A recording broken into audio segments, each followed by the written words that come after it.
What's good, YouTube? It's your boy Tonyd2wild checking in once again, back with the bigger today, guys, on the review of the upcoming Foamposite 1 Light Orewood.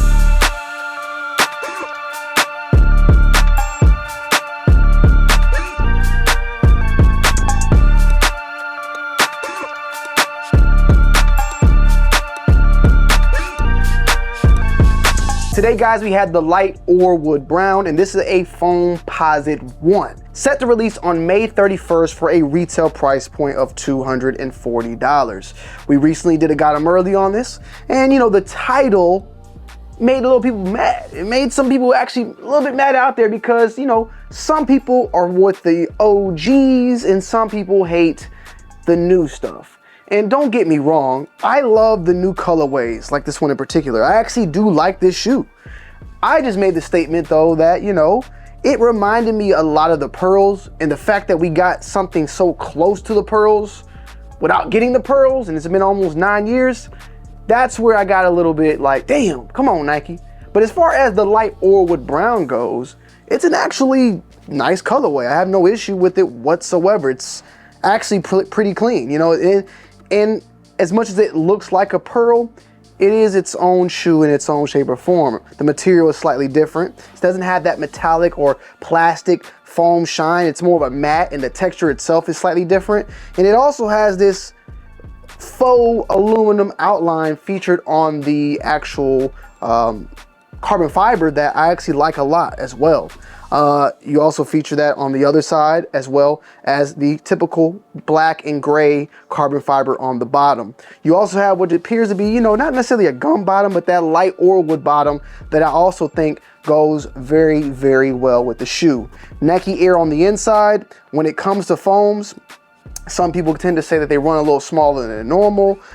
Me in particular, I still go true to size when it comes to foams. Do they run snug though? Yes, but I like to wear my foams because over time they break in and they literally foam and form to your foot. That's the whole concept of the Foamposite. The foam material, as it heats up, it literally molds to the foot. And in my opinion, just tried on 8.5 to confirm, fits perfectly fine. But in my opinion, the Foamposite, it releasing in 1997, it's one of the shoes that I still feel to this day has held up in its technology. Like, I honestly feel like the Foamposite today as a sneaker is still as good as it was in 1997. And basically saying that the Foamposite was way well ahead of its time. The only issue with the Foamposite is how great it is.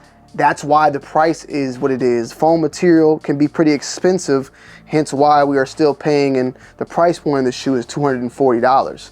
The Foamposite has always been a pretty expensive shoe, even back in 1997. From what I saw and did my research on, in 1997, Foamposites retailed for $180. In 1997, $180 is way, way more than what $180 is now. Doing a very simple inflation calculator, $180 in 1997 is $354 in today's money.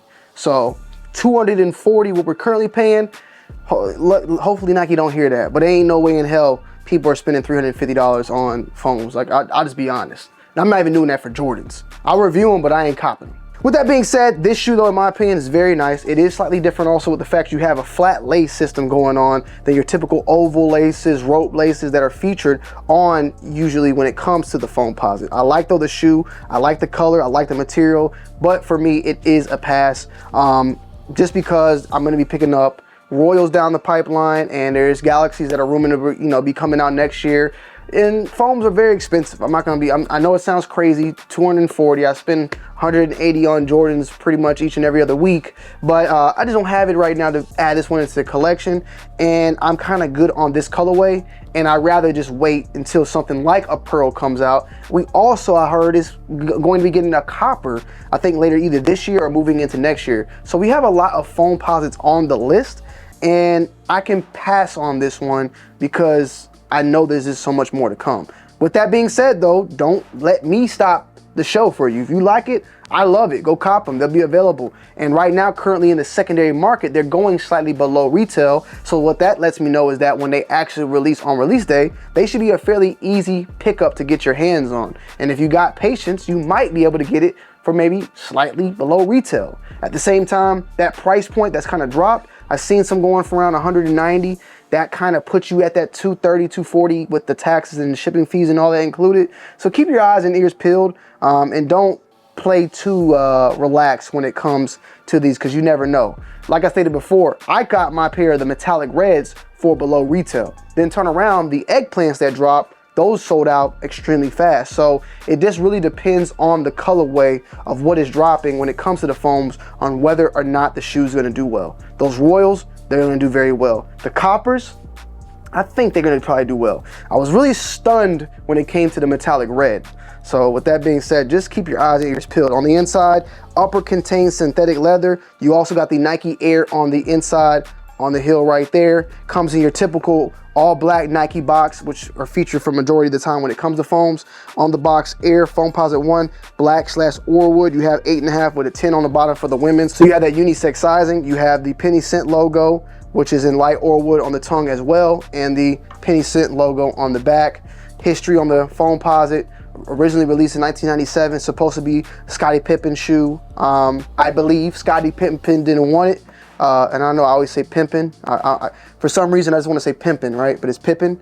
Scottie Pippen didn't want the shoe, or didn't like the shoe, I guess, and it was passed on to Penny Hardaway, who took it and made it to what it is today. And I honestly think if Scottie would have kept the shoe, it would have been a dope shoe, and it would have been a Foamposite still, but it just wouldn't hit the same. Like, this shoe is what it is because of Penny Hardaway. I think Penny Hardaway is the reason why the foam is what it is. And if you want to contest me on that, I mean, look at the Penny 1, look at the Penny 2, look at the Penny 3, you know, look at the couple of shoes that Penny has had, the NRG. In my opinion, Penny has had a couple of shoes in his arsenal that's done very well. And it's no knock to Scottie. I mean, let's be honest though, I remember more of Penny shoes than Pimpin' shoes. I mean, the Scottie 1, the Pimpin' 1, definitely can respect that, okay? I respect that shoe.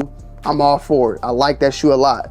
Nike might need to bring that one back out. I know Scottie's worn Air Up-Tempo. It's been known, and it's a very famous shoe as well, don't get me wrong. Also, the Air Maestro, which I own 2 pairs of those, the Kith collab, the red and purple. So Scottie Pippen 1, gotta give it to him. The Pippen 2, 3, 4, 5, I think it's like goes up to 8, I wanna say. Maybe or 5 or 8. I don't really know much about them. I will give it to Scottie that he did make the Air Up-Tempo for what I know Scottie for the Air Up-Tempo. I know Scottie for the Maestro, or Maestro, hopefully I'm saying it correctly. I gotta give him those 2 shoes at least, okay? But Penny Cent, Foamposite, gotta give it a Penny. Penny 1, Penny 2, Penny 3, Penny 4, even the Penny 5. I like all of them. That's just, man, I'm being biased. This is my personal belief, so don't kill me for it, all right? Please. I'll take it a little bit back. Like, Scottie did have some dope shoes, all right? It's all hitting me now, but I think that Penny needed this shoe, and this shoe needed Penny, and this is why it's where it's at. But with that being said, releasing on May 31st, $240. Let me know you guys' thoughts and opinions down below in the comment section. Is this a cop or not? And I love you guys, and I appreciate you guys, and I'm gonna end you guys and girls off with an on-foot review. We out. Peace.